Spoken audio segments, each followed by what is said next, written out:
Halo semua, selamat datang di video kita yang keempat dengan judul Etika dan Sensitivitas Budaya dalam Komunikasi Kefarmasian.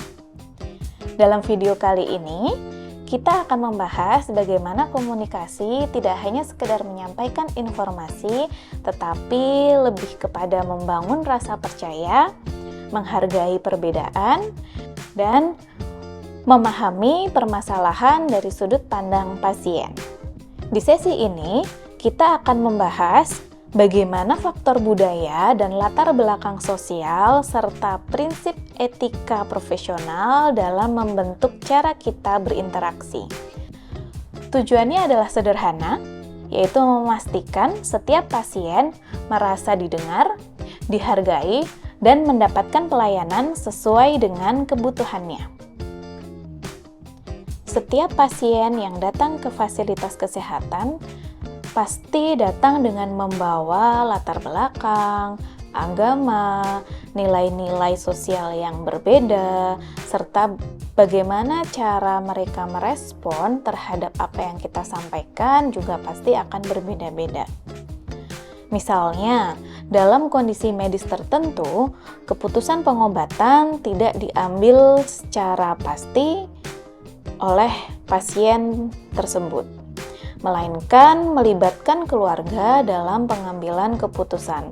Sehingga penting untuk selalu melibatkan keluarga dalam setiap diskusi yang berkaitan dengan rencana pengobatan yang akan diperoleh oleh pasien. Atau ada juga pasien yang dengan sengaja enggan bertanya karena merasa tidak enak atau menghormati tenaga kesehatan tersebut, sehingga hal tersebut justru dapat menghambat terjadinya pengobatan secara optimal. Nah, sebagai apoteker, kita dituntut untuk dapat peka terdapat hal-hal seperti yang saya sebutkan tadi. Selanjutnya, apa yang dapat kita lakukan? Yang pertama adalah menggunakan bahasa yang mudah dipahami. Jika kita bekerja di suatu daerah tertentu, usahakan kita juga dapat menguasai bahasa daerah tersebut ya. Yang kedua adalah memastikan kita tidak menggunakan istilah-istilah medis dalam penyampaian sebuah informasi, sehingga mampu meningkatkan pemahaman pasien. Dan yang ketiga adalah menghormati kebiasaan pasien selama hal tersebut tidak bertentangan dengan prinsip keselamatan terapi.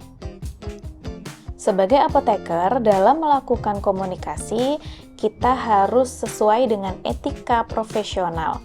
Ada beberapa prinsip yang penting untuk selalu kita pegang. Yang pertama adalah menjaga privasi dan kerahasiaan informasi pasien. Informasi medis hanya dibagikan kepada pihak berwenang atau seseorang yang sudah disetujui oleh pasien ketika pasien itu masuk ke fasilitas kesehatan. Sehingga penting bagi kita untuk menjamin kerahasiaan apa yang akan disampaikan oleh pasien ataupun keluarga pasien. Yang kedua adalah menghindari bias. Misalnya, jangan membuat asumsi tentang kepatuhan pasien berdasarkan dengan usia, penampilan, ataupun latar belakang sosial.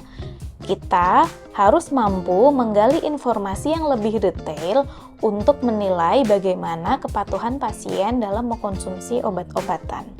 Dan yang ketiga, menyampaikan informasi obat dengan cara yang menghormati nilai-nilai pasien. Misalnya, jika pasien memiliki pantangan terhadap makanan-makanan tertentu atau kepercayaan tertentu, tentu saja kita harus menyesuaikan edukasi yang akan kita berikan, selama hal tersebut tidak bertentangan dengan prinsip terapi pengobatan pasien. Dengan memegang prinsip ini, kita bisa membangun hubungan saling percaya yang lebih kuat dengan pasien dan keluarga pasien. Komunikasi yang efektif juga berarti mampu berinteraksi dengan pasien berkebutuhan khusus. Di antaranya adalah yang pertama, pasien lansia. Gunakan suara yang jelas, tempo bicara yang lebih lambat, dan berikan catatan tertulis jika perlu. Tentu saja, pastikan catatan yang kita berikan dalam ukuran yang lebih besar supaya pasien tersebut bisa membaca tulisan kita dengan baik. Yang kedua adalah pasien anak-anak. Gunakan bahasa sederhana, visual atau gambar, dan libatkan orang tua dalam menyampaikan edukasi terkait pengobatan pada pasien anak-anak. Yang ketiga adalah pasien dengan keterbatasan fisik. Contohnya, pasien dengan gangguan pendengaran. Pastikan posisi kita lebih mudah dibaca gerak bibirnya, atau dapat juga kita menggunakan visual atau gambar sebagai media pendukung dalam kita memberikan informasi ataupun edukasi kepada pasien tersebut. Pada intinya, apapun kondisi pasien, kita harus mampu menyesuaikan metode komunikasi yang akan kita berikan atau yang akan kita gunakan agar pesan yang akan kita sampaikan bisa tersampaikan dengan baik, bisa dipahami dengan baik, sehingga tidak menimbulkan kesalahan pengobatan. Jadi, komunikasi yang baik dalam praktik kefarmasian tidak hanya bergantung pada strategi umum, tetapi juga pemahaman terhadap budaya, latar belakang sosial, serta etika profesional ketika kita berinteraksi kepada pasien.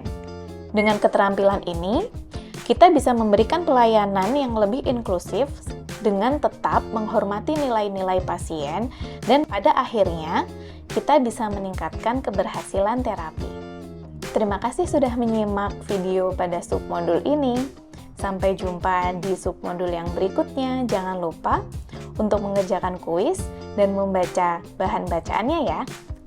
Dadah!